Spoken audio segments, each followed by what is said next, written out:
Okey. Assalamualaikum warahmatullahi wabarakatuh. Selamat malam kepada semua kawan yang menonton pada malam ni. Ya, bergaung tak suara Atan?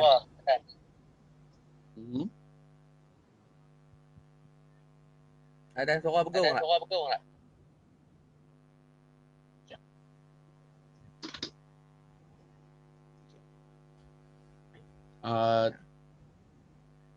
So okey kot. Okey, Assalamualaikum warahmatullahi wabarakatuh. Kita ulang lagi sekali. Okey. So, pada malam ni saya rasa bertuah lah sebab berjaya menjemput Pangeran Muda ataupun Atan, seorang anak muda yang banyak menghabiskan masa dan seluruh hidup dia lah untuk mengkaji tentang dan mengkaji dan memelihara batu nisan Aceh yang berada di utara tanah air lah, daripada Perak sampai ke Perlis. Tapi macam mana pun pada malam ni kita akan bincangkan tentang tapak nisan yang berada di Sabang Perai lah, terutamanya memandangkan Atan ni dia duduk di Pulau Pinang lah. Okey, jadi sebelum tu kepada kawan-kawan yang menonton boleh share video ni dan boleh bertanya soalan lah nantilah dalam 2-3 sesi ni kita akan buat beberapa soalan lah. Okey, saya pun tak nak melengahkan masa sebab kita ada lebih kurang 1 jam. Mungkin topik yang kita bincangkan ni walaupun diketahui oleh masyarakat umum, tapi dia tidak begitu dibudayakan dalam masyarakat dan tidak begitu diambil peduli lah oleh orang Melayu lah. Nisan Aceh ni dia sekadar batu nisan yang macam biasa, cuma kelebihannya adalah seni itu sendiri dan membuktikan bahawa kronologi kepada zaman-zaman tu lah. Okey, tanpa melengahkan masa,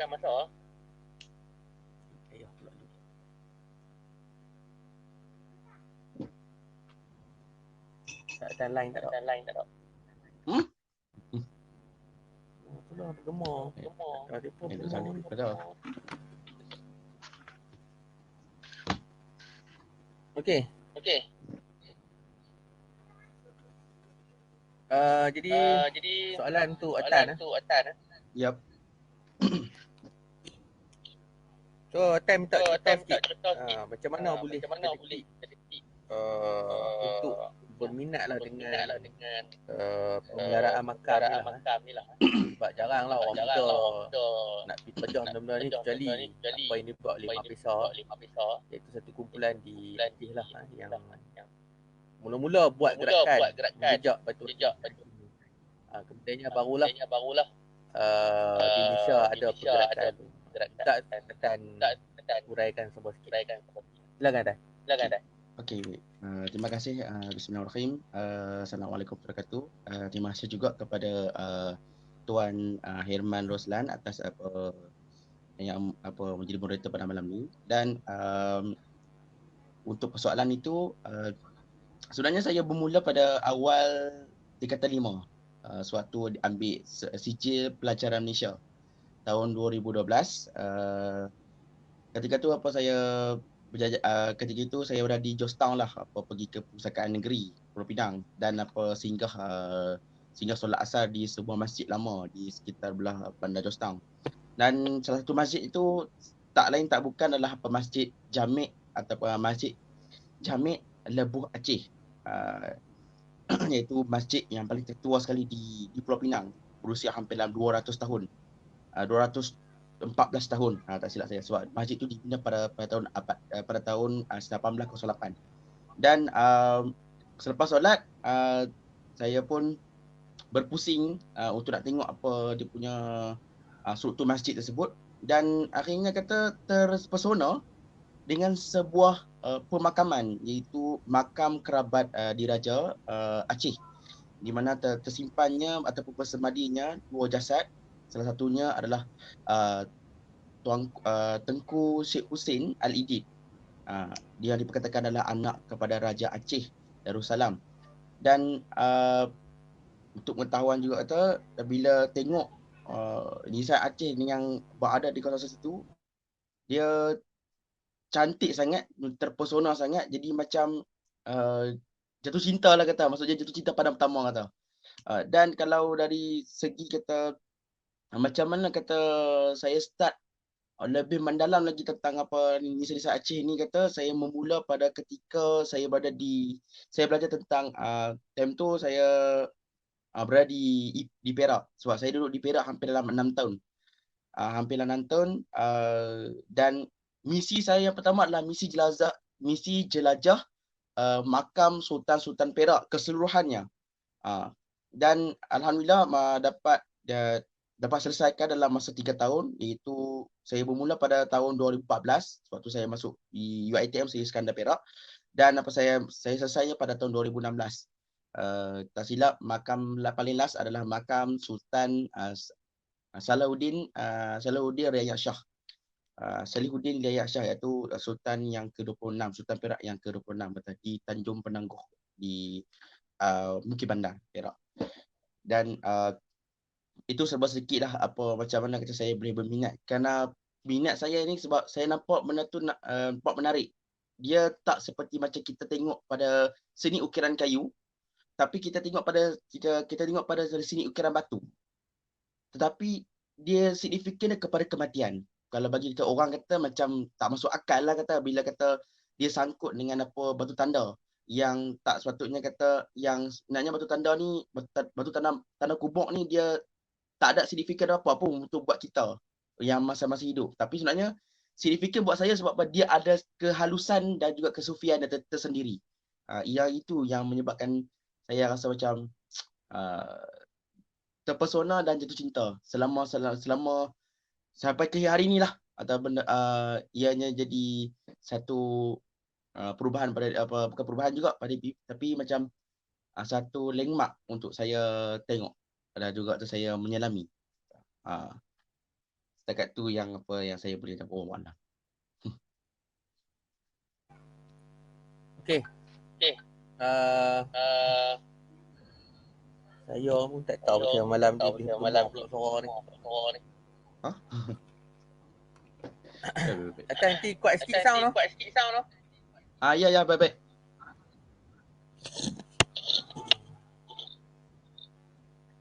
Okay, so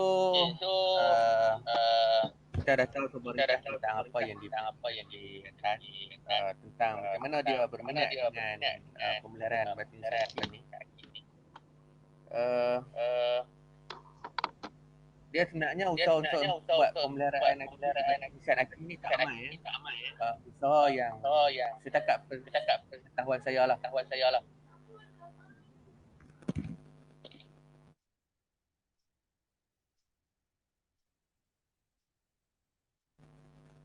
Pernah dibuat oleh Prof. Usmaiti dalam buku batu nisan Aceh, itulah yang pernah dibuat oleh beliau. Kemudiannya selepas Prof. Usmaiti ni boleh kita bikin usaha-usaha ke arah memelihara ataupun menjejak makam-makam nisan Aceh ni terhenti selama hampir 40 tahun lah. Jadi sayanglah, Malaysia ni dia lagu tua. Dia bila satu orang ni mati, kan contohnya macam saya ni mati, dia elak tu 40 tahun lagi baru nak ada. Macam Atan pun kalau dia tak ada, 40 tahun lagi baru ada orang yang berminat. Jadi di Malaysia ni isu sejarah ni dia progress dia slow. Perkembangan dia perlahan disebabkan kita tidak ada pelatih dan kita mengalami orang Kedah kata dia banyak cakap pandai lah daripada buat je. Nak komplain ni ramai tapi nak turun padang gaji satu-satu tu memang susah lah Okay, so kalau hampa ada soalan hampa boleh tanya. So soalan kedua berkaitan Okey, baik. cabaran yang dihadapi lah oleh Atan sepanjang tempoh lah untuk ajuan-ajuan ni. Silakan. Okey, baik. Cabaran dan juga kata rintangan jugalah yang saya terpaksa hadapi jugalah daripada tahun 2014 sampailah sekarang ni kan. Salah satunya adalah of course lah site di mana makam-makam ini terkubur ataupun makam-makam ini terletak kan. Sebab pada ke mana pun kita kena tahu mana dia terletak. Salah satunya saya selalu selalu merujuk kepada Allahyarham Datuk Wan Samsudin di mana dia lebih mengetahui tentang batu-batu Nisa Aceh di sekitar belah Seberang Perai dan juga dan belah di Kedah. Dan salah seorang yang selalu menjejak ni kira boleh katakan saya punya sifu jugalah di mana kata dia lebih pakar kerana sebab dia lebih mengetahui tentang titik point di mana kata terletaknya batu Aceh daripada topografi peta iaitu peta-peta lama di mana kalau bagi dia adalah jikalau ada sungai, ada bukit, maka mesti ada perdebatan, mesti ada Nisa Aceh ataupun mesti ada pemakaman di situ. Salah seorangnya adalah Azlan Sharif yang sekarang ni pun berada di Batu Pahat ataupun dia memang paling hardcore. Dia kalau dalam Nisa Aceh tak silap saya dia paling hardcore untuk nak mempertahankan Nisa Aceh. Dan alhamdulillah disebabkan suara dia kata maka Nisa Aceh berada di Johor pun terselamat. Dan dengan berkat dia juga kata dengan berkat sama dengan orang lain pun mula dah naik papan tanda tentang nisan Aceh yang berada di kisah Johor. So dia adalah seorang sifu sebab dia rajin tunjuk dekat saya juga macam mana kata kalau hang tengok dia tunjuk peta je. Okey, sini ada sungai, sini ada bukit kata. Tengok taman ada bukit, tengok ada sungai. Okey, hang akan nampak kata ada tanda Nisa Aceh atau tanda penempatan kata. Contohnya kalau di belah kampung kota ketahui kata belah Seberang Perai kampung kota di mana tempatnya tempatnya pemerintahan Tengku Sulaiman ini almarhum Sultan Abdul Wahab Mukarram Shah II kata di mana kata menjadi satu tempat juga di mana Sultan Ahmad Tajuddin Kekanda dia kata duduk situ selepas kata Kedah diserang pada tahun 1821 kata. Dan penempatan itu kalau ikutkan sekarang ni penempatan tu nampak dah hilang. Tetapi macam mana kata tiba-tiba kita boleh nampak kita boleh ada satu makam bernisankan Aceh pada abad ke-18 di sekitar kampung Terus. Itu menjadi persoalan. Dan tapi lepas kita merujuk kepada beberapa pakar yang datang tengok pada tapak tu, bila tengok balik kata tak mustahil sebab dia ada clue-clue terdekat yang sangkut dengan dia tu. So, itu ada satu cabaran juga sebenarnya untuk saya dan juga kata my team, kumpulan saya kata untuk nak ikut sebab sampai sekarang kata setiap makam-makam Nisa Aceh ni tak ada nama. Sebab itu kata untuk rakyat Malaysia umumnya kata untuk makluman apa semua kata tak semua nisan Aceh ada nama. Tak semua nisan Aceh ada berpahat. Kecuali itu atas keinginan oleh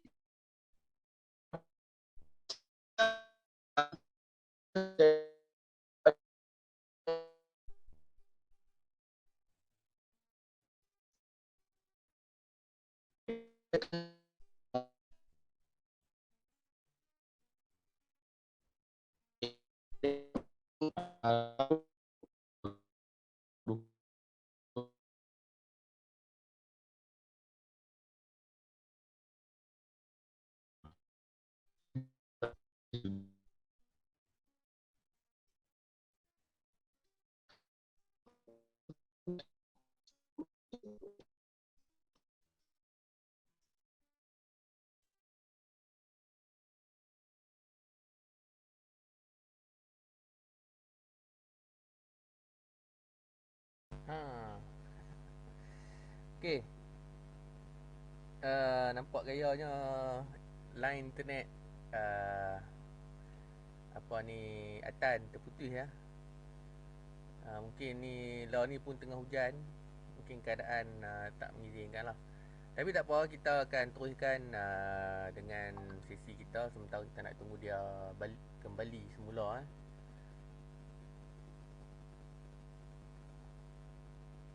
Okey, anda boleh ajukan sebarang persoalan berkenaan dengan topik yang kita bincangkan pada malam ini, iaitu Nissan Aceh di Sepang Perai ya. Untuk pengetahuan semua, selain daripada Nissan Aceh di Sepang Perai, terdapat beberapa tempat lagi di Kedah dan Perlis. Seperti di apa ni, di Allahumma salli ala Muhammad, di Kuala Ketil, di Kampung Wai Perlis, di Kuala Ketil, di Kedah ada terdapat basuh Nissan Aceh. Begitu juga di Kota Kuala Kedah, Kelang Papasan, sebelum pandai naik bot tu ada satu makam di JT Kuala Kedah tu, hampakan pasal satu makam lah.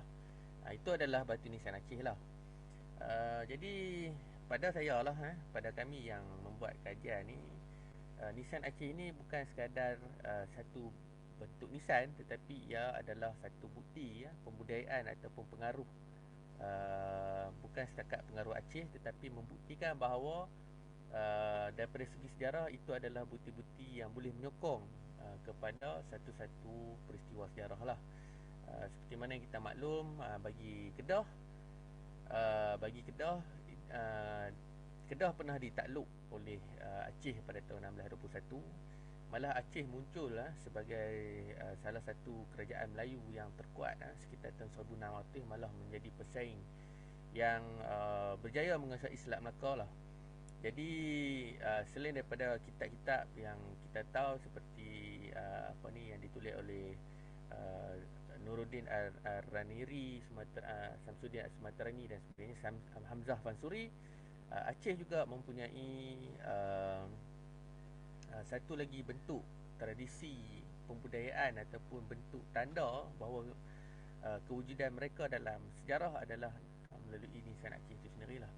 Dan kalau hampa perasan juga, gerakan mencari Nissan Aceh ni dibuat oleh orang-orang muda di Aceh sendiri melalui grup ataupun kumpulan yang dikenali sebagai Mapesa. Awak boleh cari dalam Facebook berkenaan dengan kumpulan ni yang telah berusaha menjejaki bukan setakat satu dua Nissan Aceh, tapi berpuluh-puluh, malah beratus-ratus dah pelbagai bentuk Nissan yang sudah ditemui apa ni di sekitar Aceh lah, termasuk di Sumatera dan sebagainya lah. Okey, so kepentingan kepada Nissan Aceh ni membuktikan bahawa apa ni, penyebaran budaya tu sendiri membentuk kepada apa yang kita nampak ni. Jelas bahawa Nissan Aceh juga mempunyai satu perkara yang penting jugalah dalam sejarah, walaupun tak besar, impact dia tak besar seperti mana kajian-kajian sejarah, tetapi ia seperti dia apa ni, adalah satu benda yang boleh kita nilai, boleh kita jadikan sebagai bukti, seperti mana duit shilling, koin-koin yang dikeluarkan oleh sultan-sultan Kedah ataupun sultan-sultan Melayu, yang membuktikan bahawa mereka ini wujud dalam sejarah lah, bukan setakat bukan setakat bukan setakat manuskrip, tetapi juga melalui pembuktian dan sebagainya lah. Okey. So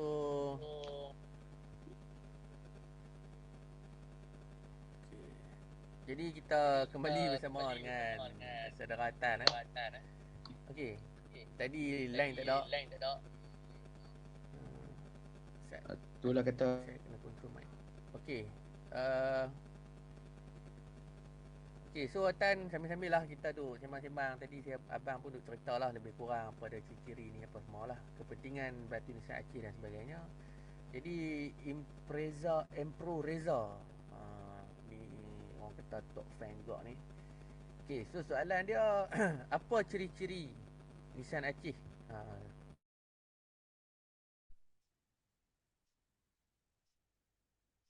Okey. Nak jawab soalan ke? Okey, baik. Kalau untuk persoalan ni, Impreza Impero-Reza, okey, apa ciri-ciri Nisa Aceh? Baik. Ciri-ciri Nisa Aceh, dia banyakkan kita kena perlu tahu kata, sebab ciri-ciri Nisa Aceh, dia material dia jenis nampak halus. Nisa Aceh ni dia sebab apa kenapa Nisa Aceh? Dia memang asal, ada yang kata memang muasal dia memang dibuat daripada Aceh Darussalam. Sebab apa? Kerana daripada zaman Lamuri, zaman Perla, Sabura Pasai, memang banyakkan batuannya dibuat di sana. Dan untuk pengetahuan semua tadi, Aceh Darussalam dengan kerajaan negeri kita ni dah berdiplomasi. Diplomatik tu dah agak lama. Dan ciri-ciri pula ni banyakkan lebih kepada motif-motif ros, bunga rozet, motif-motif seperti tampuk bunga kemboja, bunga cepaka, dan struktur binaan dan laras dia tu selalunya kata akan menampakkan dia sebagai satu arca, sculpture. Dia macam nampak seakan satu sculpture kata. Kalau kita ambil contoh daripada makam di Raja Langgar di Alor-Setar Kedah. Kalau tengok salah satu makam tu, dia agak satu besar dia tu, memang besar. Dia bentuk segi 8. Dia naik dalam potong kulit. Dia akan naik tu kembang kata tu. Dan dia ada beberapa kalimah-kalimah epigrafi. Contohnya dia akan diukir kat situ adalah kalimah syahadah, kalimah tauhid, dan juga kalimah selawat memuji Nabi Muhammad SAW. Dan juga kita untuk pengetahuan semua, ciri Nisa Aceh pula kadang-kadang dipresent ataupun dipersembahkan mengikut laras setiap bunga ataupun motif. Bergantung juga kepada lelaki dan juga kata jenis perempuan. Kalau ada jenis perempuan, kadang-kadang dia ikut peradaban. Pada abad ke-16, dia agak pendek. Tapi kalau pada abad ke-18, dia double. Maksud dia 2 kali ganda tinggi. Sama tinggi dengan jenis potong kerucut ataupun jenis bulat untuk lelaki. Itu cara tak langsung untuk nak mengenali tahun Nisa Aceh tu.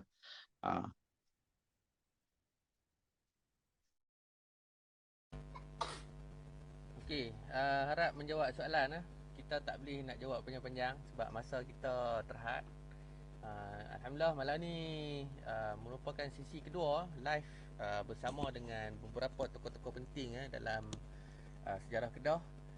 Orang-orang yang menggerakkan sejarah Kedah daripada pelbagai sudut lah. Walaupun ada sebahagiannya dikenali di khalayak umum, ada yang tak berapa dikenali, tetapi mereka ini adalah tulang belakang kepada sejarah Negeri Kedah yang berusaha untuk mengembangkan lagi tradisi persejarahan Kedah.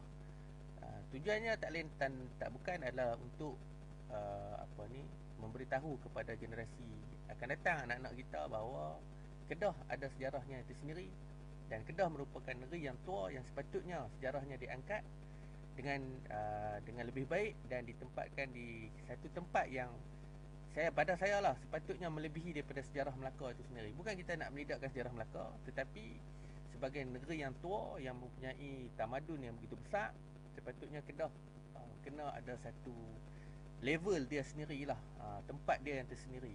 Dan insyaAllah selepas ni kita akan ada banyak lagi topik yang kita akan bincangkan selain daripada tajuk pada malam ni lah.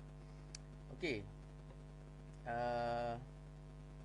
soalan seterusnya, Kedah Merchant, Nissan Aceh ni dibuat di Kedah ataupun dibuat mai daripada Aceh sendiri ke sini?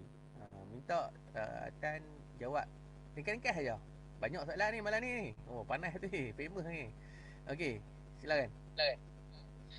Okey, Kedah Merchant. Okey, bismillahirrahmanirrahim. Nisa Aceh ni dibuat dari Kedah atau dibawa mai dari Aceh sendiri ke sini. Okey, sebenarnya kata banyakkan Nisa Aceh dibawa daripada Aceh Darussalam.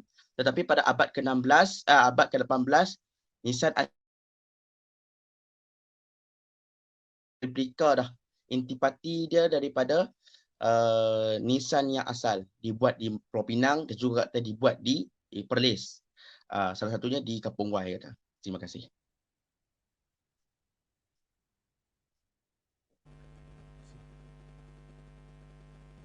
Okey ya. Harap menjawab soalan tu. Apa-apa nanti boleh PM sendiri kepada Atan. Ataupun nanti kita akan adakan satu sesi lagi dengan saudara Atan lah. Jadi kita malam ni kita bukan nak sembang saja, kita kalau boleh nak wujudkan satu komuniti ya yang kuat untuk memelihara nasihat Aceh lah. Sekarang ni sudah ada beberapa kumpulan, contohnya di Pahang sendiri pun sudah ada beberapa penggerak yang cuba menjejak balik lah nasihat Aceh ni lah. Okey, seterusnya Brandon Lambert. Brandon Lambert ni pun boleh kata top fan jugalah. Dia rajin, alhamdulillah, syukur sebab dia selalu bersama dengan Fish MSR. So soalan dia kata tuan punya nisan Aceh ni mesti berdarah diraja atau sesiapa saja. So maksud dia, adakah nisan Aceh ni khas untuk keluarga bangsawan saja ke ataupun dia boleh semua orang pakai? Silakan Tan.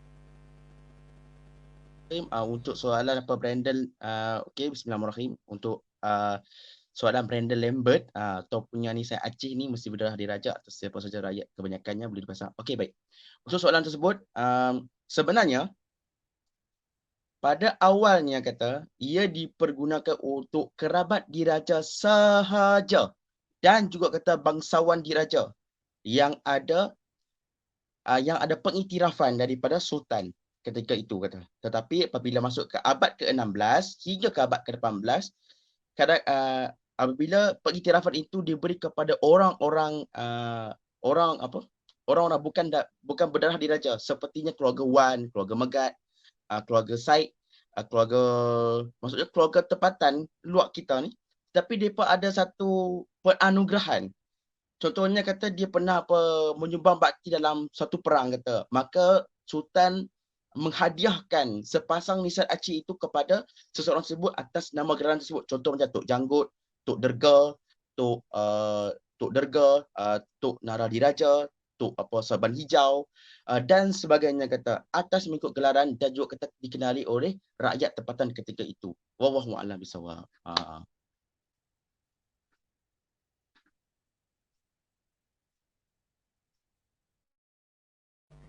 Jenuh tepih malam ni. Malam ni jenuh tepih no. Sabarlah. Okey, untuk pengetahuan penonton-penonton sekalian, rancangan saya pada malam ni dibawa oleh Qatar Global Ventures, begitu juga dengan Garuda Merah Press. Jadi kita bergabung di dalam Fish MHR lah. So barang-barang ni apa boleh dapatkan di Shopee, topi, baju dan sebagainya, termasuklah face mask lah. Sekiranya berminat boleh layari ke Shopee dengan tag Kataha lah, ataupun boleh ke Facebook Kataha untuk dapatkan produk-produk yang ada lah insyaAllah. Jadi seterusnya ni soalan daripada Pak Lang. Pak Lang Mahathir Mat Lazim. Ni waris Tengku Muhammad Saad. Untuk pengetahuan kawan-kawan semua lah InsyaAllah saya pun akan jemput dia bersempena dengan 200 tahun Perang Musuh. Tapi ni kita akan ada sesi nantilah kemudian. Okey, so soalan Pak Lang, dia kata apa syarat-syarat Jabatan Warisan untuk mewartakan nisan Aceh lah. So apa pandangan Tan? Silakan. Okey, baik. Bismillahirrahmanirrahim. Untuk Mahathir bin Mat Lazim atau dikenali sebagai Pak Lang Mahathir. Okey, baik. Untuk Pak Lang, sebenarnya dalam Akta 625, iaitu Akta Warisan Kebangsaan yang telah digubal ataupun dipinda pada tahun 2005, di mana kan salah satunya adalah memperihalkan dan memperincikan dalam beberapa akta atau dalam beberapa perlembagaan. Contohnya dalam Akta 625 kurungan 2 dalam Akta Artifak, di mana kata dalam sisi konservasif, dia terletak dalam sisi konservasif. Konservasif maksudnya pemeliharaan dan pemeliharaan artifak tersebut, subayanya dia tidaklah rosak ataupun masih kekal dalam keadaan asal kata. Sebenarnya kata nisan Aceh ni sebenarnya dah diwatakan sebagai di bawah akta lindungan, sebenarnya akta lindungan bawah Akta 625, iaitu Akta Warisan Kebangsaan. Dan untuk makluman para penonton juga kata, di Johor telah pun diwarta sebagai akta akta di bawah Jabatan Agama Islam Negeri Johor Darul Takzim. So Negeri Johor dia special case sebab dia di bawah Jabatan Warisan Johor, Yayasan Warisan Johor sendiri telah memuatakan nisan Aceh ini sebagai satu artifak duduk di bawah Majlis Agama Islam Negeri Johor sendiri. Wallahualam.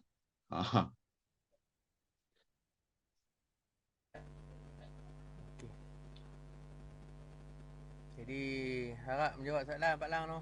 Kita tak boleh nak jawab panjang-panjang tu. Kalau nak jawab panjang-panjang kita kena panggil orang Jabatan Warisan lah. Mereka bercerita atas dan undang-undang kan. Mereka lebih mahir lah Okey, soalan seterusnya daripada Cik Zulkifli bin Mat.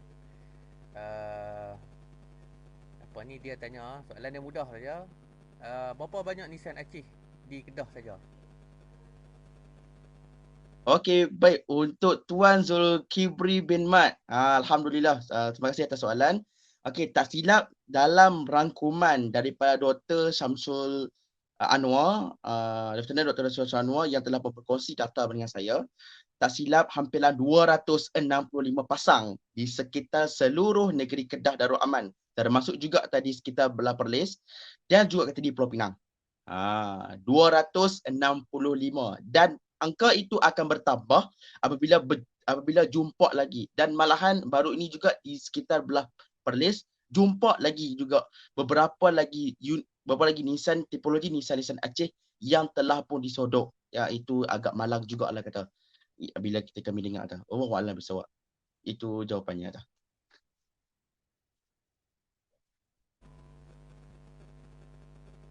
Tahu cara jawab macam artis tu. Dia rekas-rekas Okey. Okey. So harap-harap menjawab soalan Cik Zul, kita pun tak boleh banyak-banyak. Okey, soalan seterusnya atas. Dia panas-panas malam ni Okey, apa perbezaan? Nisan Aceh dan adakah terdapat perbezaan ciri-ciri Nisan Aceh ni yang ada di utara dengan selatan lah. Okey dah. Jawab dah.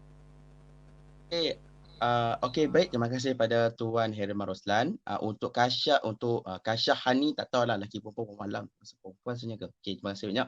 Okey, Puan Kasyah. Perbezaan tak? Puan Kasyah apa? Kasturi. Okey, doktor. Okey, baik. Okey, ada perbezaan tak antara Nisan Aceh yang terada di utara dan selatan? Baik, sebenarnya kata tiada. Sebab kenapa? Semua design daripada Aceh Darussalam adalah 1%. Mereka 1% sebenarnya, tapi dia satu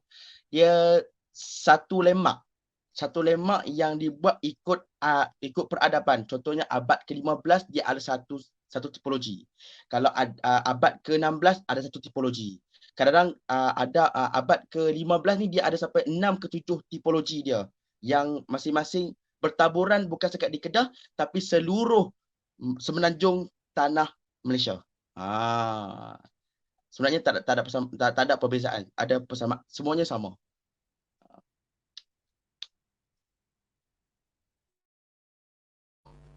Okey.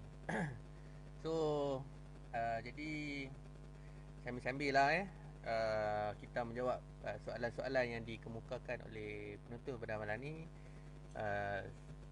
Mula-mula saya pun ada rancang soalan lah beberapa soalan, tapi nampaknya soalan saya ni boleh diketepikan. Kita bagi duluan kepada para penonton pada malam ni. Kalau soalan saya tu mungkin kita dah rancang, tetapi kalau soalan-soalan macam ni mungkin Nathan lebih selesa kot noh. Boleh jawab terus lah Naya Tan malam ni. Sabarlah Tan noh. Okey, tadi kita terlepas Kasyah ni. Okey, soalan daripada Sufi Noni. Dia kata boleh calonkan Nisan Aceh atau apa-apa objek sebagai objek warisan atau objek warisan kebangsaan? Ni dia jawab. Okey. Orang pejabat warisan kot ni kan. Cara jawab ni dia dah ni kan. Okey. Okey, so soalan seterusnya Aisyam Mudin. Dia kata jenis batu apa dia pakai. Ni macam kenal kawan ni. Okey Dan, silakan Dan. Okey, bismillahirrahmanirrahim. Untuk Aisyah, untuk Encik Aisyah, Aisyah Mudin, batu nisan Aceh paling banyak guna jenis batu apa? Okey, banyakkan digunakan pada jenis batu berpasir. Batu berpasir ni selalunya jenis bahan material yang selalu terdapat di kawasan belah Barus dan juga kata kawasan sekitar belah gunung di belah Aceh Darussalam kata. Dan ada satu lagi batu jenis batu kapur. Tapi batu kapur ni mostly banyakkan dapat dibuat ataupun direplikakan di kawasan belah Barus, belah Lamuri dan juga kata belah kawasan Gampung. Gampung Aceh, tak tahu belah Kandang tak silap. Dan tu pun tak ingat dah kata. Banyakkan mostly sebab Aceh ni kita kena tahu sebab Aceh dia punya private design untuk buat design Aceh hampir bukan ribu tapi jutaan. Dan saiz dia pun ada saiz mega. Bukan sama saiz dengan kita yang berada dekat Malaysia tahu. Sebab saiz kita adalah saiz yang jenis maksudnya dia dah resize untuk ini kecil. So sebab tu kata kita dapat ada beza balik nisan Aceh di Aceh Darussalam dan juga nisan Aceh di Malaysia. Itu perbezaan dia yang pertama. Keduanya adalah material lah. Material iaitu batu akali. Batu akali ni atau batu andesit. Diperkatakan salah seorang daripada grup Mapesa iaitu Arya Purbaya, tak silap saya. Batu andesit dia katakan batu dan batu gunung yang mudah diukir apabila kata kalau sebadan mudah dikendalikan lah. Dan ada yang kata seorang lagi ada yang mengatakan ambil daripada gunung berapi. Yang itu wallahu a'lam bisawab sebab masih kita dapat data dia tadi, data material dia. Kalau ikutkan geologi di kawasan sana, dia tak dapat data tentang pengambilan material lava yang hampir hampir sejuk untuk dibuat mock-up pada nisan Aceh. Wallahu a'lam bisawab.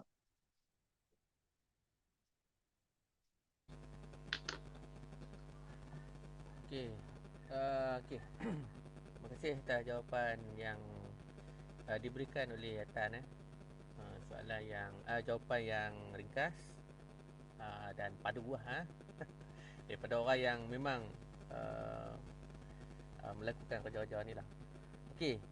Jadi sambil-sambil kita tengok pada soalan dan sebagainya, abang nak tanyalah, sejauh mana Tan merasakan usaha restorasi nisan ini penting kepada masyarakat?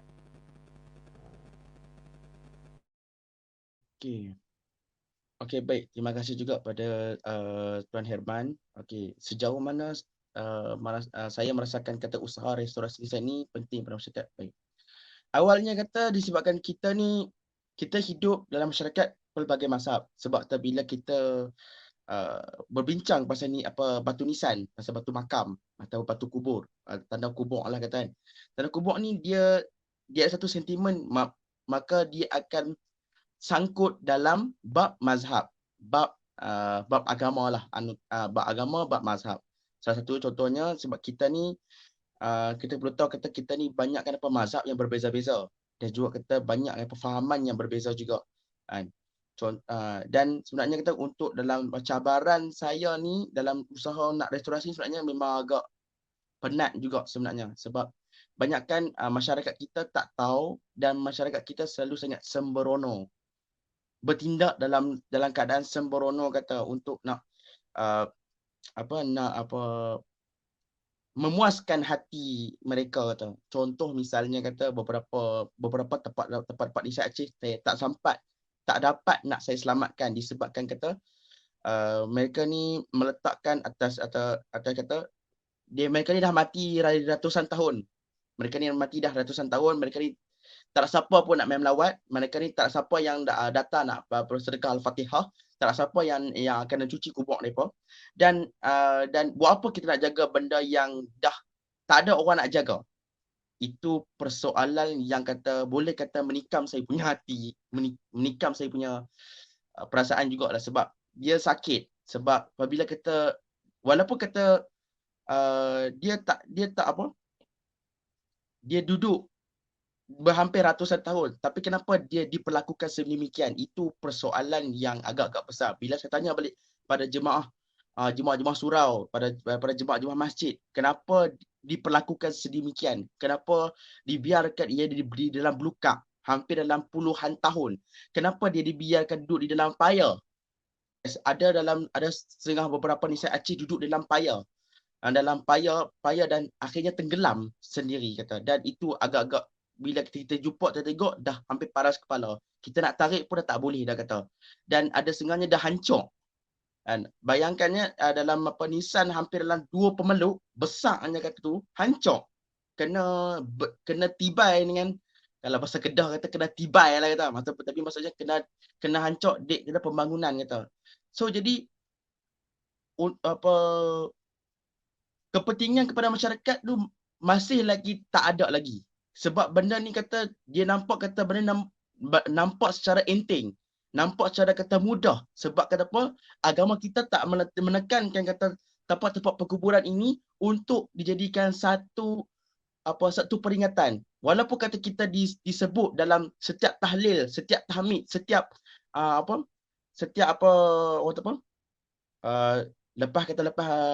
lepas tanam maksudnya lepas ke bumi jenazah atau setiap dia punya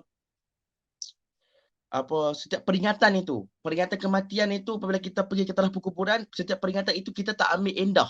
Yang itulah menjadikan masalah itu bukan setakat di tanah perkuburan yang kita yang dah menyimpan kita punya tok kita, nenek kita, ayah kita, mak kita kata, tetapi kita menyimpan hampir keseluruhan yang pernah hidup dahulu dan pernah meninggal dahulu. Dan kita pun tak tahu juga kata bila kita akan mati. Tapi apabila kata berjadi sedemikian, kita takut nanti benda ni akan jadi satu karma. Walaupun kita bagi kita tak memandang karma itu, tapi bagi kita memandang kata benda tu atas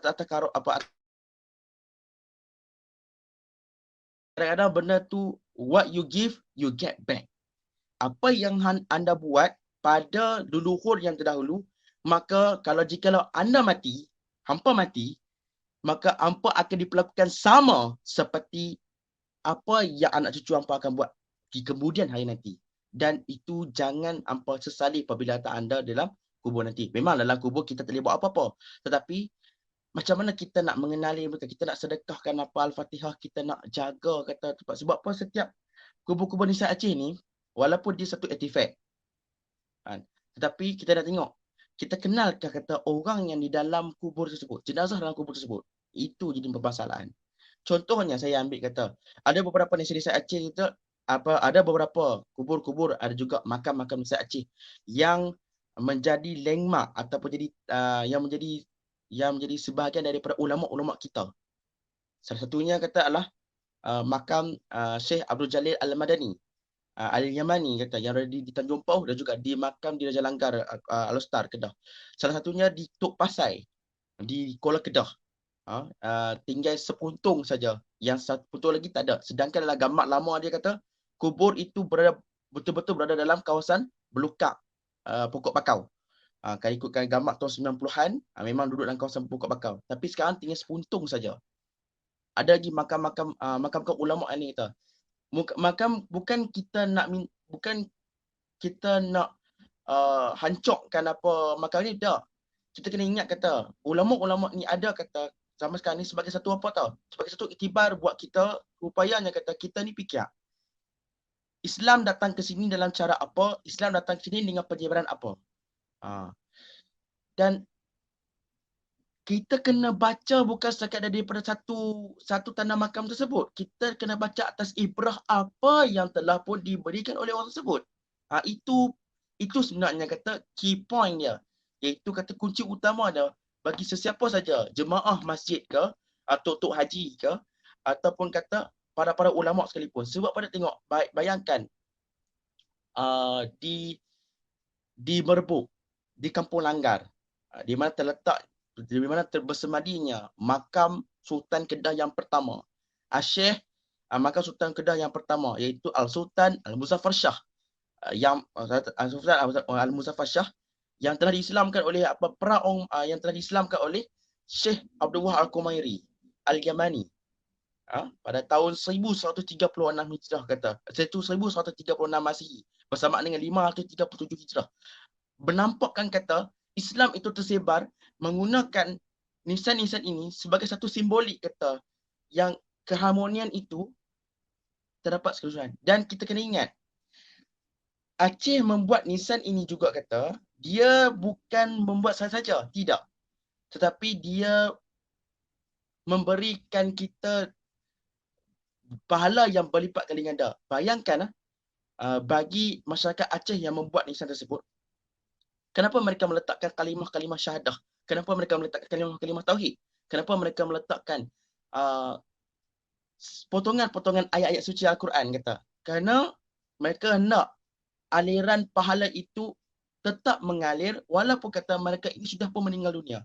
Bagi si mati, bagi pembuat, mahupun bagi si pembaca. Nampak tak?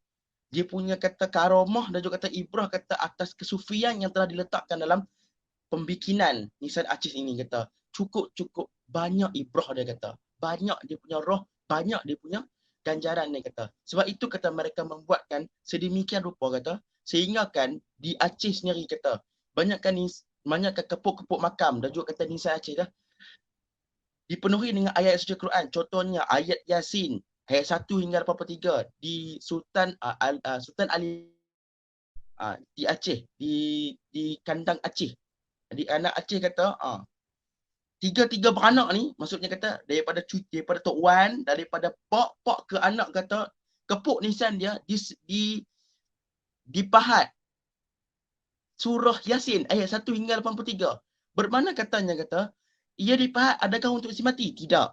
Dia dipahat untuk orang yang akan selalu datang membaca, selalu datang untuk nak memberi ibrah kepada orang si mati dan juga kata orang yang membikinnya tu. Maka dapat tak pahala untuk kita, dapat tak pahala untuk si mati, dapat tak pahala untuk yang pembikinnya tu? Yes. Sebab kita menghargai, appreciate atas apa yang telah pun mereka buat dahulu kala. Dan benda tu berurutan sampailah sekarang ni kata. Dan sehingga sekarang ni pun, contohnya kalau kita pergi daripada Kedah, bukan dari Kedah tau, daripada Setui sampailah ke Johor, sampailah ke Sayur Tinggi. Sayur Tinggi, patah balik naik ke Patani. Naik ke Patani. Bermaksudnya kata, nisan-nisan ini telah pun banyak pahala yang telah pun diibrahkan oleh seluruh masyarakat. Tak kira siapa yang datang. Kadang-kadang benda tu dipostkan dalam Facebook, dipostkan dalam WhatsApp, dipostkan dalam Instagram. Dan orang baca, orang duk tilik. Ni alif ke ni pa? Ni alif lam ke ni ha? Ni apa? Oh, dia betulis Alhamdulillahirrabbilalamin, Ar-Rahmanirrahim. Nampak tak? Apabila setiap ayat-ayat dibaca, apa yang telah diperjanjikan oleh Allah SWT kata, maka ganjaran adalah pada ganjaran. Bila ganjaran itu telah pun dinukilkan ataupun diperjanjikan oleh Allah SWT, maka tidak langsung kita berdapat pahala. Nampak tak kat situ? Cuma dia kata itu yang usaha itu usaha untuk kata masyarakat nak ambil ibrah itu kata masih lagi belum sampai. Kata. Kalau sampai apa yang kami perjuangkan selama ini kata selalunya akan ada support. Wallahu a'lam bisawab. Itu setakat yang saya boleh bagi tahu.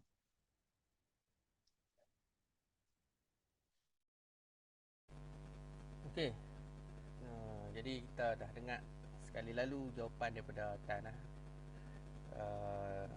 Saya pun nak kena potong dia sikit sebab dia dah main nak share. Dia main semangat tu kan. Jadi kita kena bagi timbul sikit kan mak kau kita okeylah. So dia pun faham lah.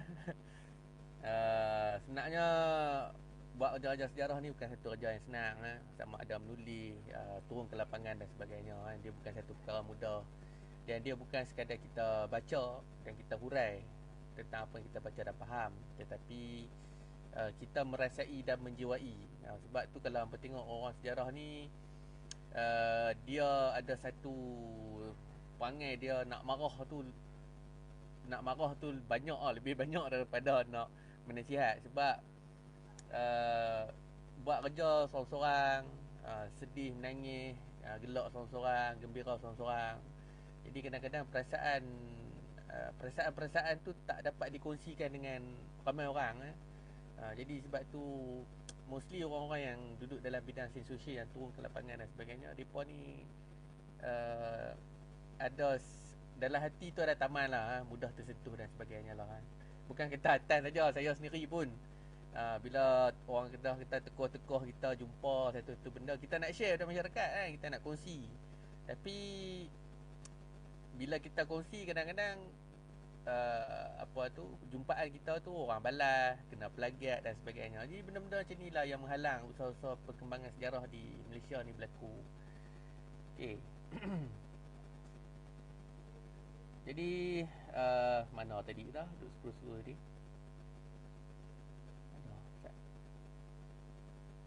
Mana habis hilang soalan kau ni. No.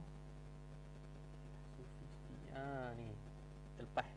Okey, jadi soalan daripada Mak Sufi Abdul Rahman.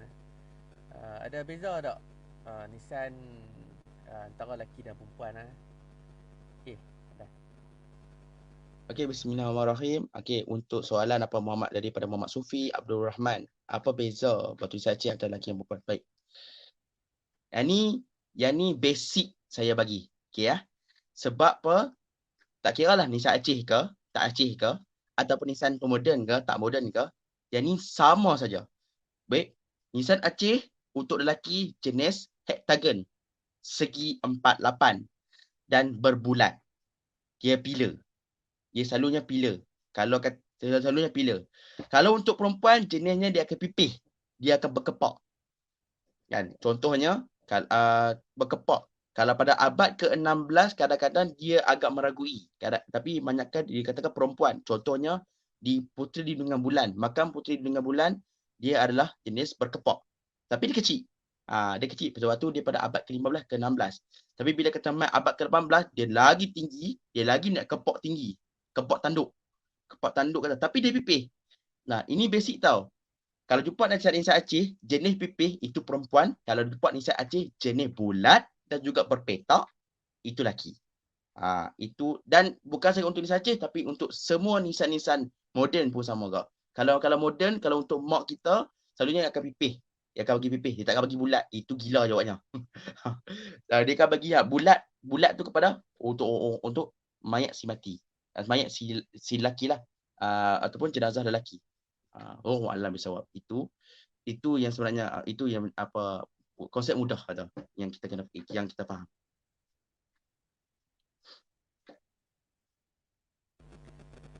Okey, diharap menjawab persoalan.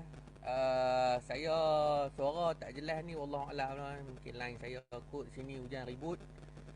Jadi dia ada sikit gangguan lah. Mohon maaf atas kekurangan yang berlaku, tapi insyaAllah boleh dengar lah kot no. Okey,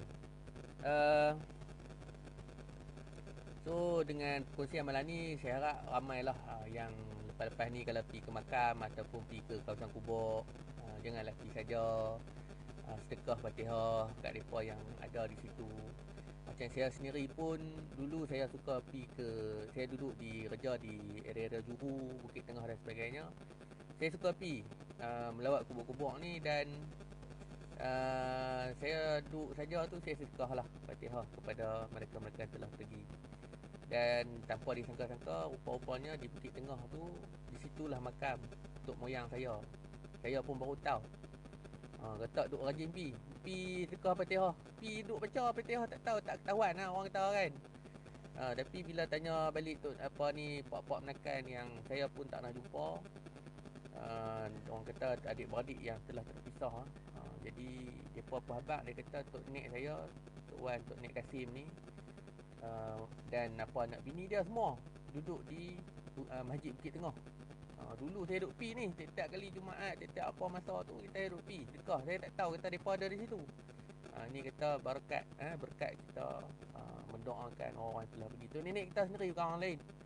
Hari ni kita doa kat depa, satu masa nanti anak cucu cicit pula akan doa, akan buat perbuatan yang sama kepada kita. Okey. Okey, ni soalan daripada Malay Power. Okay, Malay Power. Dia kata ada beza tak? Nissan Acih, Nissan Pahlawan, Panglima dan sebagainya lah. Kod-kod lah dia macam tadi ada tanduk, ada telinga dan sebagainya kan. Mungkin hak ni dia puh tengkolok ke, dia puh kerih ke, pedang ke kat Nissan tu kan. Nak menunjukkan kata ada perbezaan tu lah. Ni kita tak boleh serius sangat kan. Kita sambil-sambil tu kita kena melawak juga lah no? Okay, sila. Okey, bismillahirrahmanirrahim. Okey, untuk Malay Power kata, power gila-gila kata dia. Okey, baik. Untuk kita santai je kan? Okey, baik. Apa perbezaan antara kesemua Nissan Aceh ni? Baik. Untuk pengetahuan anda semua, okey. Nissan Aceh untuk kerabat diraja ataupun Nissan Aceh untuk sultan, dia ada dia walaupun bentuk segi 48 besar tu, tapi bagi atas dia tu dia ada takoh dia atau berlarah dia tu. Larah ni selalunya banyakkan diceritakan dalam buku Batu Nissan Aceh, Early Islamic Gravestone in Peninsula, Dr. Osman Muhammad Yatib, dan seorang lagi Dr. Halim, Dr. Nazri Halim tak silap. Okey. Untuk 3 laras, selalunya 3 laras tau. 3 laras. 1, 2, 3. Kalau 3 laras ni adalah untuk sultan. Sultan kata. Kalau untuk panglima ni kadang-kadang dia kerabat diraja tapi dia pangkat panglima. Kadang-kadang dia satu. Satu je. Dia satu tampuk. Tampuk. Kalau kata yang tadi yang 3 tampuk. 3 tampuk, 3 laras, 3 tingkat. 3 tampuk, 3 tingkat orang panggil. Tu bahasa saya lah kata nak bagi faham. Kalau kata untuk ulama tak pasti sebab ulama ni kadang-kadang bercampur, kadang-kadang parlima, kadang-kadang bendahara, kadang-kadang apa. Dia ulama ni termasuk sekali dalam barisan pembesar-pembesar berempat. Iaitu daripada Datuk Temenggung, Datuk Bendahara, Datuk Laksamana, Datuk Shah Bandar, Datuk Panglima, Mufti, dan juga Imam Diraja. Itu termasuk dalam pelbagai nisan tu. Tapi kalau nak beza antara nisan Diraja, nisan Sultan dengan nisan para pembesar, selalunya laras atas itu memainkan peranan mengikut nombor.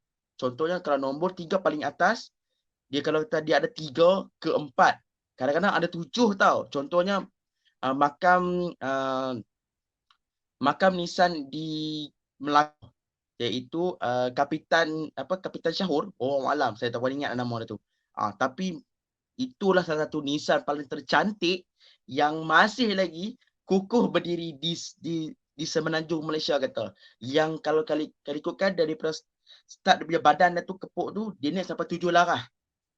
Dia memang cucuk atap tu je tau. Dan tinggi dia tak silap daripada bawah kaki sampailah ke ni hampir tinggi saya dalam 6 kaki. Itulah nisan paling besar, paling panjang dan juga paling cantik yang masih kekal dan telah pun diklasifikasi sebagai satu objek warisan kebangsaan di Melaka. So itu perbezaan yang kata. Wallah pesawat kata.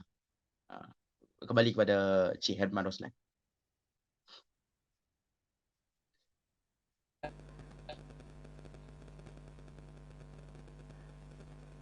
Okey. Ni saja apa ni Muhammad Apripin. Dia kata dia suka bila time live nampak semangat jadi biasalah orang muda ni dia kena semangat Semangat itulah yang menyebabkan banyak benda lah terbuka. Okey, so seterusnya kita pun hampir-hampir, bukan kita hampir lah, lagi beberapa second kita akan capai 1 jam.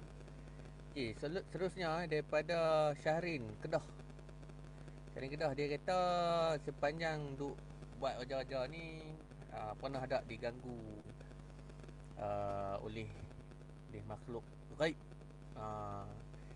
Dan sebelum Atan nak menjawab soalan tu, Atan ni pun dia memang ada gaib sikit kan. Kadang-kadang dia main mata putih, kami pun lari kat selerak.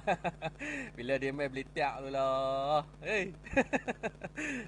Tapi faham lah, kata dia memang semangat dia menjiwai. Tan ni dia jenis menjiwai apa-apa benda yang dia buat lah. Okey, so Tan boleh jawab Tan Okey, bismillahirrahmanirrahim. Untuk Syahrin Kedah, ada kena gangguan tak ada? Allahumma salli ala Sayyidina Muhammad.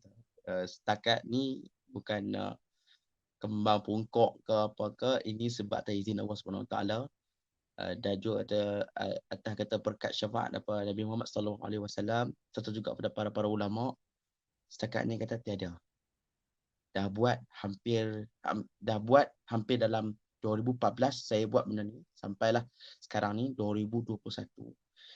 Dan saya jelajah hampir semua, sampai ke Patani, sampai ke Yarang, sampai ke Setui. Dan alhamdulillah, syukur Allah pelihara saya daripada gangguan-gangguan tersebut.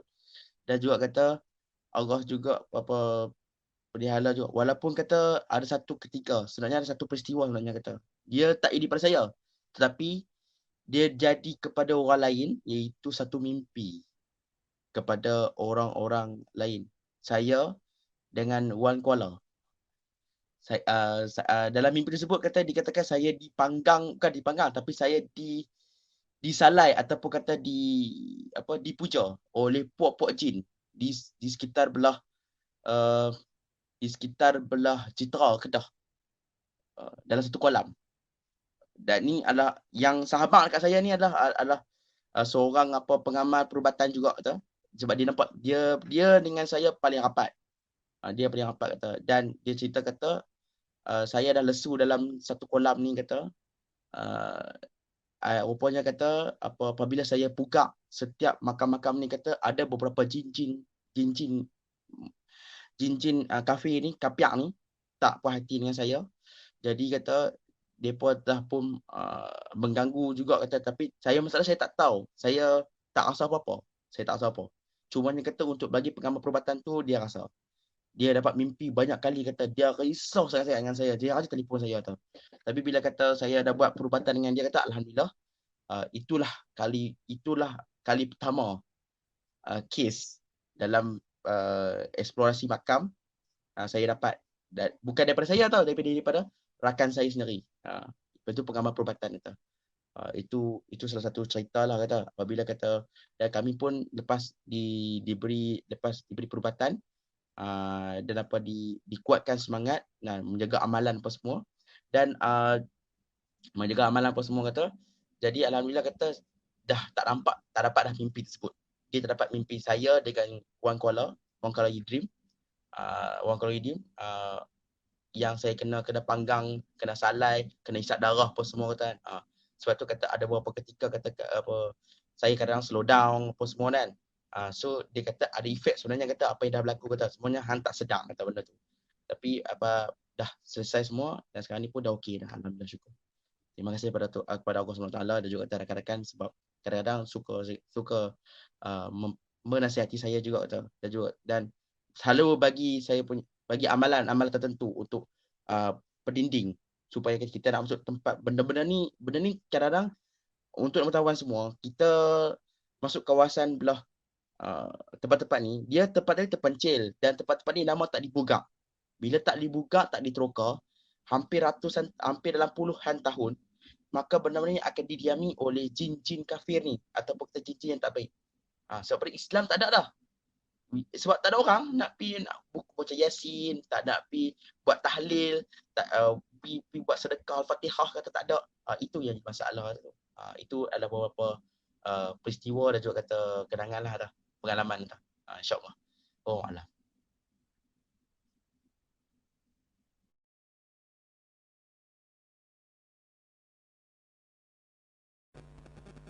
Okey, so bab-bab mistik ni memang menarik lah kalau kita kongsikan. Saya rasa orang-orang yang buat ajar sejarah ni akan melalui banyak perkara mistik ni, sebab salah satunya kita menyeru nama-nama mereka ni, kita baca dan menyebabkan semangat-semangat mereka tu mai lah. Nanti kita akan buat satu sesi nantilah mungkin bulan puasa ni kan, kita akan adakan satu sesi mistik dan sejarah. Kita akan cari, InsyaAllah saya akan jemput beberapa panelis untuk berkongsi pengalaman mistik mereka dalam menjejaki sejarah tanah air, InsyaAllah. Okey, jadi soalan seterusnya hari ni Inilah Wan Kuala yang disebut oleh Atan tadi ni. Ni Wan Kuala lah, kawan-kawan kami juga. Dia tanya pada Atan, dia kata busuk yang tenggelam sekian lama tu macam mana? Contohnya macam di Perlis dan di Langkawi. Silakan Atan. Okey, baik untuk Wan Kuala dan juga kata untuk penonton yang menonton apa siaran live ni juga, live streaming juga. Okey, apa pendapat saya? Okey, pendapat saya adalah mudah aja. Saya ambil ringkas. Kita kena tahu kata setiap nisan-nisan ini dia ada tarikan dia. Dia ada ibrah dia, dia ada roh dia. Sebenarnya itu yang saya nak sampaikan. Dan kadang-kadang nisan-nisan ini tenggelam dalam busut dan hidup busut. Busut dia tu bukan yang satu, tapi besar kata. Maksudnya kata hampir satu makam kata. Contohnya saya ambil di makam di Raja Langgak Ustaz. Di mana kata makam Tunku Umbun. Ya. Dipanggil sebagai makam terapung sebab kenapa busuk dia sepetak naik dengan pokok kerunai. So satu. Dan kadang-kadang busuk ni kata sebenarnya kata orang nak lindung kata benda ni. Orang nak jaga. Sebab sampai waktu dia akan keluar memberi jawapan kepada generasi kita. Macam kami. Sebab contohnya ada beberapa busuk kan. Contoh kita duk pasal busuk ni lama dah. Kalau tak pugak. Kalau tak pugak, aku tak tahu apa isi silam tu. Jadi berpugak ada di Aceh. Sama juga macam contoh di kes di kampung Terus di mana kata seorang tua iaitu Allahyarham Cik Darman telah pun memugak satu busuk dan akhirnya kata dapat satu nisan Aceh hampir besar dalam sepemeluk. Dan sekarang ni makam tu saya yang jaga, alhamdulillah, dalam proses pembinaan pondok apa semua, dan insyaallah akan lebih lagi terjaga nanti di bawah Majlis Bandaraya Bersama Perai, insyaallah. Itu je lah. Oh, alam bersawak.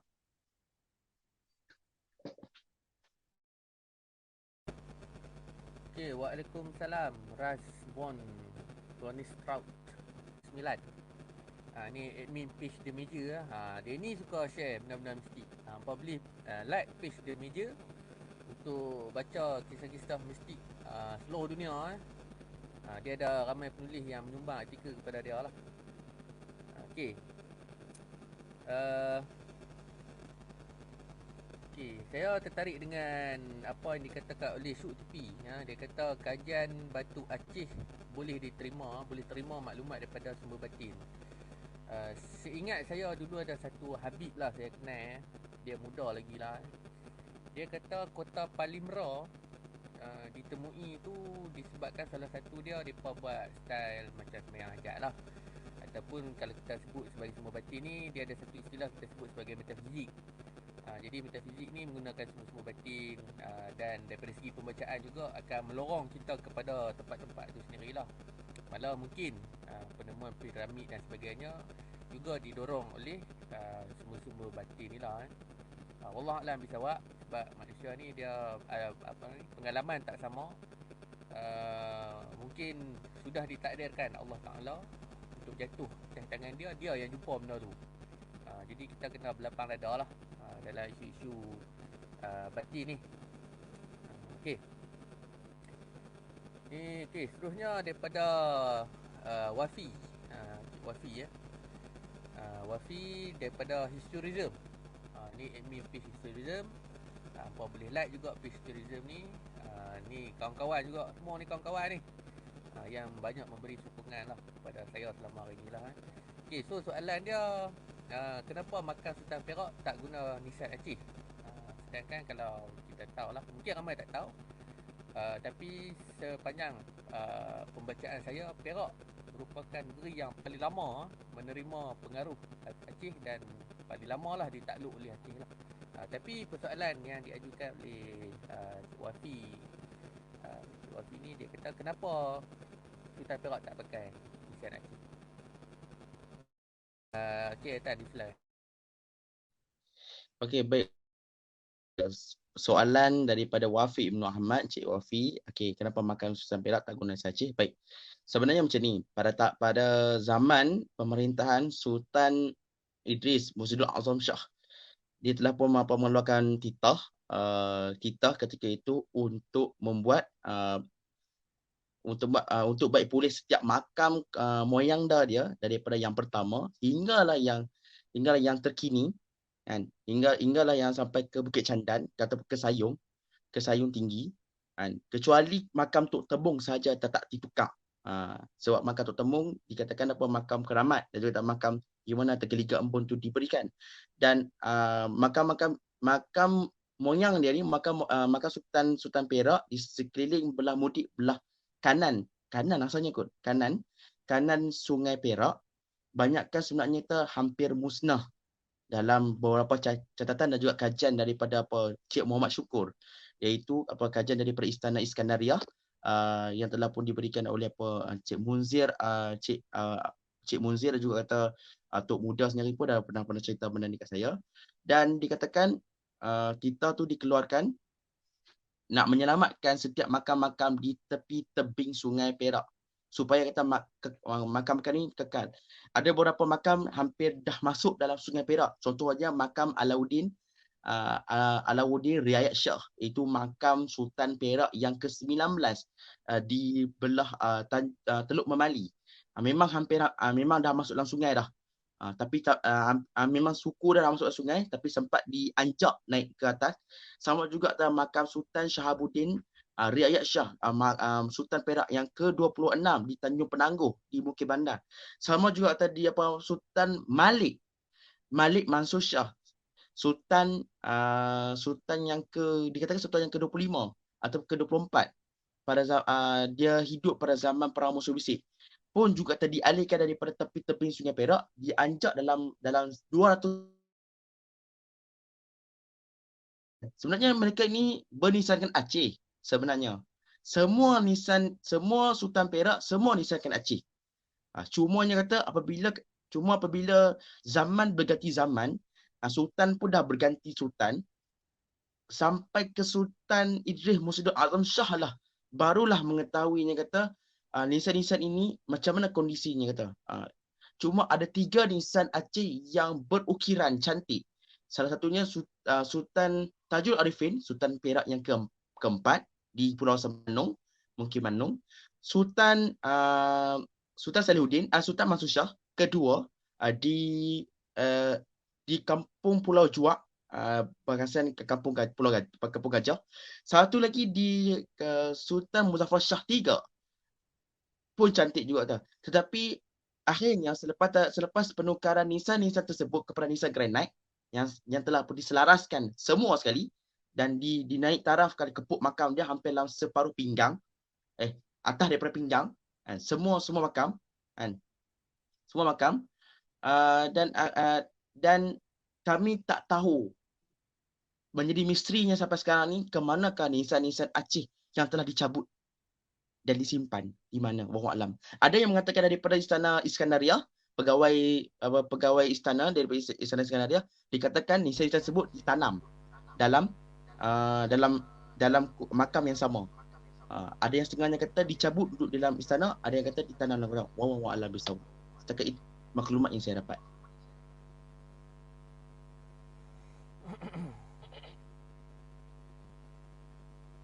Okey.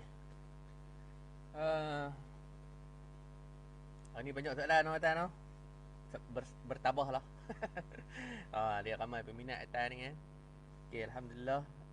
Okey, apa-apa pun kepada kawan-kawan yang masih lagi setia, jangan lupa share video ni, like share buat kata apa nama apa tu, satu piece tu saya tak ingat dah, ada buat jalan pothole tu. Like share post ni. Semoga apa yang dibincangkan pada malam ni dapat dikongsikan dengan ramai pihak, dan supaya sokongan dapat diberikan lah kepada usaha-usaha yang dibuat oleh Atan dan tim dia lah. Selain daripada tu, Atan juga adalah merupakan seorang ahli di Gerila Sejarah Pulau Pinang, GSPP. Jadi kepada anak-anak Pulau Pinang terutamanya, boleh berhubung dengan Atan. InsyaAllah kita akan buat program-program lah di lepas raya ni lah, insyaAllah, di bawah kelolaan GSPP. Okey. Uh, Soalan seterusnya. Uh, Dia kita lajak sikit tak apa kot no. Nanti kita belajar lah. Nasi kendak ke apa ke kan. Kan selalu Okey, soalan Duke Amy Mansur. Dia kata ada beza tak? Tadi ada satu soalan kan. Apa beza utara dengan selatan? Jadi yang tu mungkin kita tak payah jawab lah. Yang kita nak jawab ni, Nisa Aceh tu memang orang Aceh yang buat ke ataupun diambil daripada tempat lain? Okey, silakan. Okey, bismillahirrahmanirrahim. Untuk Duke Amy Mansur. Okey, baik. Untuk soalan belakang tu, okey. Untuk soalan yang first tu dah pun dijawabkan oleh yang tadi. Dan untuk yang second ni sebenarnya kata, okey, Nisa Aceh telah pun diambil daripada Aceh Darussalam. Sebab apa dia? Kilang nisan tersebut memang berlaku di Aceh Darussalam. Tetapi pada abad ke-18, selepas saja kita menghadapi beberapa peperangan di sekitar belah Selat Melaka, maka pada abad ke-18 ketika itu, banyakkan kilang di Aceh mula kurang dan tutup. Dan banyakkan pengukir-pengukir Aceh mula berhijrah ke kawasan belah utara Semenanjung, iaitu di sebelah Pulau Pinang, belah Kedah dan juga belah Perak, belah Perlis. Dan mereka mengukir nisan-nisan Aceh dalam bentuk yang dah distyliskan ataupun digayakan yang lebih ringkas lagi, dalam menggunakan batu granit berwarna merah ataupun MD 24. Granit MD 24. Yes. Oh, alam bisa. Cakap dulu.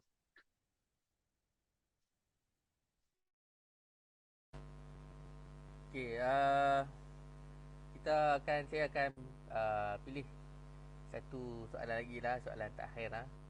Malam ni banyak soalan. Jenuh tepih hatan pun.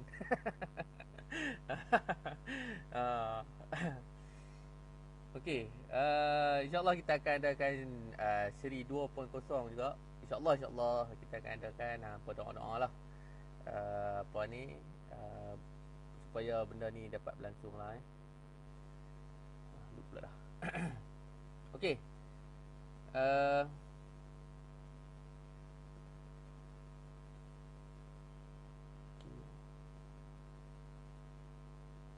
Ini pula tak? Okey. So soalan, dia kata makam paling lama sekali yang pernah ditemui lah. Nak urai panjang-panjang pun saya pun tak apa pandai bab-bab ni. Atas lah urai. Okey, baik. Untuk Rasbon, Konich Raud ataupun Mak Pit. Okay, terima kasih atas soalan. Arik. Okey, sebenarnya kata ada satu makam yang masih dalam kajian kata. Kerana makam ini makam paling lama dijumpai kita. Salah satunya adalah di makam di Situk Bugis. Kedua adalah makam di Sungai Mas. Di mana kata makam di Sungai Mas terletak di atas candi Site 35 yang berada di kawasan Sungai Muda. Dan candi Site itu merangkumi dua peradaban, iaitu Hindu-Buddha dan juga kata Islam. Sebab itu kata makam tersebut digali dan dipindahkan ke tapak site yang sekarang ini, iaitu dalam tanah perkuburan kampung Sungai Mas, di mana kata dua nisan paling lama, iaitu nisan Samudra Pasai abad ke-12. Dua nisan itu daripada nisan Samudra Pasai abad ke-12 yang terletak atas candi tersebut. Candi tersebut kata. Di bawahnya candi, atasnya makam. Itulah dia punya paling lama kata. Dan sebenarnya kata ada jumpaan terbaru sebenarnya untuk nisan Aceh di Bukit Pinang, iaitu Samudra Pasai. Jadi sebenarnya pada abad ke-12. Dan insyaAllah kata benda tu akan saya explore dan juga kata akan bawa info tu kepada anda semua. InsyaAllah kawan-kawan. Itu yang paling banyak. Itu yang paling lama sekali, iaitu tak silap saya hampir dalam 600 tahun. 600 tahun ke 800 tahun tak silap saya. Nisan Samudra Pasai. Yes.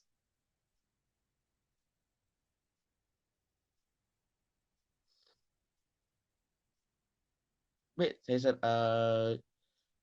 Dan untuk makluman apa Cik Herman juga, Tuan Herman juga kata, sekarang ni tapak tersebut kata masih dalam jagaan saya juga, tapak di Sungai Mas, dalam beberapa projek untuk kami nak menambah, nak siapkan apa dia punya tapak tu, dan juga kita akan buat papan tanda apa semua kata, supaya kata lebih banyak lagi orang akan lebih mengetahui untuk orang menziarah dan juga untuk orang datang apa melihat sendiri bukti-bukti kata tentang zaman-zaman kesultanan kita yang paling awal dan terdapat di kawasan Kota Kuala Muda. InsyaAllah itu akan disambung oleh rakan-rakan saya yang ada. Oh, maknanya.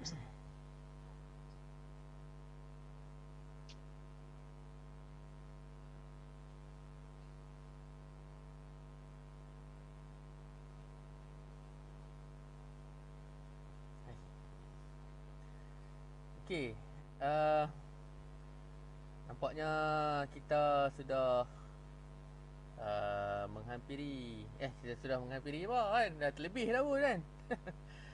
Kita dah terlebih masa, nampaknya internet pun dah mula putus-putus. Jadi banyak soalan yang diajukan, nanti mungkin Nathan boleh jawab lah tek-tek apa sikit, jawab soalan-soalan yang diajukan ni. InsyaAllah kita akan saya akan jemput sekali lagi Nathan untuk sesi 2.0. Untuk sesi 2.0 mungkin kita akan buat kita akan kongsi gambar-gambar pengalaman Atan sendirilah sepanjang beliau bergerak lah dalam mencari nisan-nisan Aceh ni lah, insyaAllah. Jadi ni soalan saya yang terakhir lah. Okey,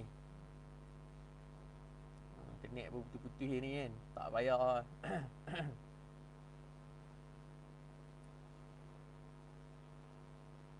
Okey, Tan sebagai penutup Tan harapan Tan kepada gerak kerja ni lah.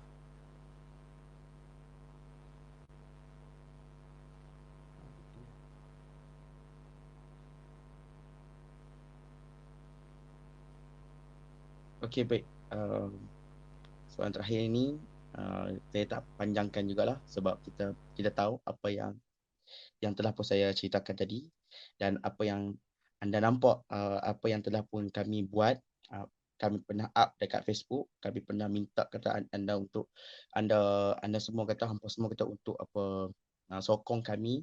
Dan sebab apa dia? Sebab apa yang kami lakukan ini bukan untuk kami saja, kami lakukan untuk masyarakat, kami lakukan untuk komuniti. Dan kami lakukan ini juga kata bukan atas kata nama pangkat apa dah, tidak. Tapi kami lakukan ini untuk atas kata untuk rakyat Marhin, rakyat Malaysia sendiri kata yang lebih kurang populasinya 33 juta orang ini. Dan kita perlu tahu kata setiap kalau kita macam saya ambil cerita, saya buat benda ni, saya fikir satu, kalau kata kalau tak ada generasi saya sendiri untuk memulakan langkah pertama, maka tak ada orang lain yang akan memulakan itu. Dan untuk anda semua kata, setiap apa yang telah pun dijaga dan juga dipeliharakan, moga anda sokong dan juga kata bantu. Moga dengan cara ini kata, insyaAllah kata benda ni akan diambil sebagai satu pedoman dan juga kata satu benda yang baik untuk generasi yang akan datang. InsyaAllah. Oh, malam.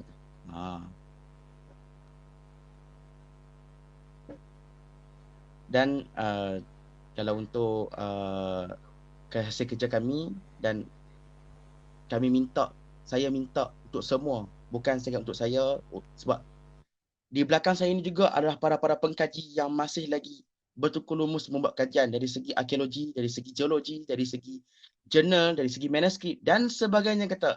Dan minta doa dan juga kata moga kata kami ini selamat, dipermudahkan urusan, dan juga kata supportlah kami supaya yang kata benda ini diangkat oleh masyarakat kita. Tak adalah masyarakat lain lagi nak angkat, tak adalah geng-geng Cina ke ataupun geng India ke. Saya minta maaf kalau saya silap cakap ke. tapi adalah bangsa kita, bangsa Melayu. Kita menganggap kita ni adalah seorang bangsa yang termasyur di seluruh Nusantara, di seluruh Asia Tenggara hingga ke dunia. Tapi uh, apa tak best lah kata bila kata setiap aktiviti ni hampa sendiri tak angkat. Hampa sendiri kata benda ni kata tak penting kata. So mohon buka minda anda, buka minda anda, terima kata ini adalah bukti setiap tamadun, peradaban dan juga kata keunggulan Islam kita di Nusantara kata. Wallahualam, saya serah balik kepada Cik Azman Roslan untuk penutupan.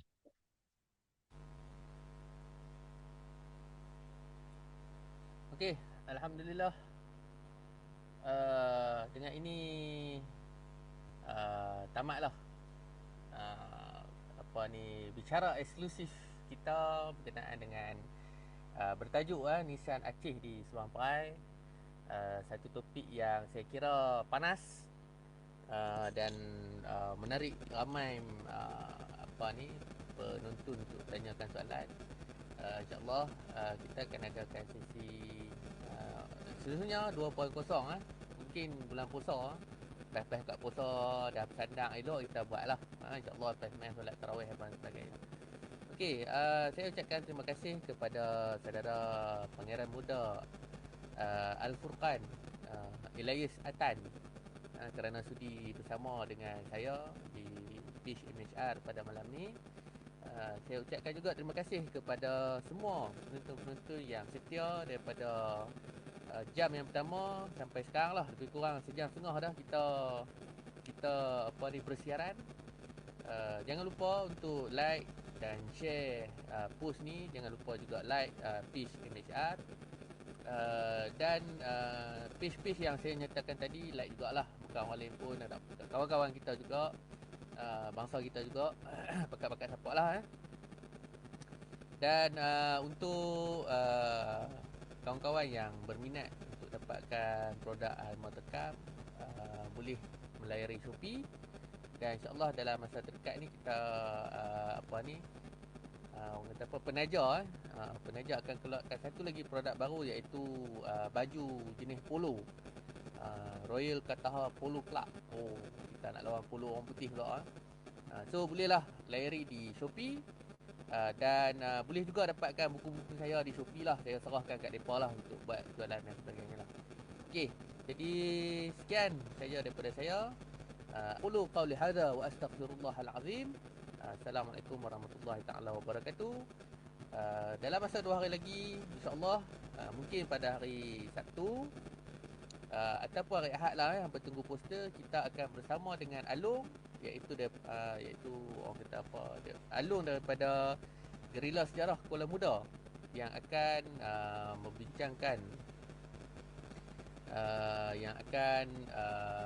berkongsi sedikit sejarah berkenaan Kuala Muda, sejarah Kuala Muda sepintas lalu bersama dengan Alung, insya-Allah pada 26 ataupun 27 hari bulan ni lah, insya-Allah.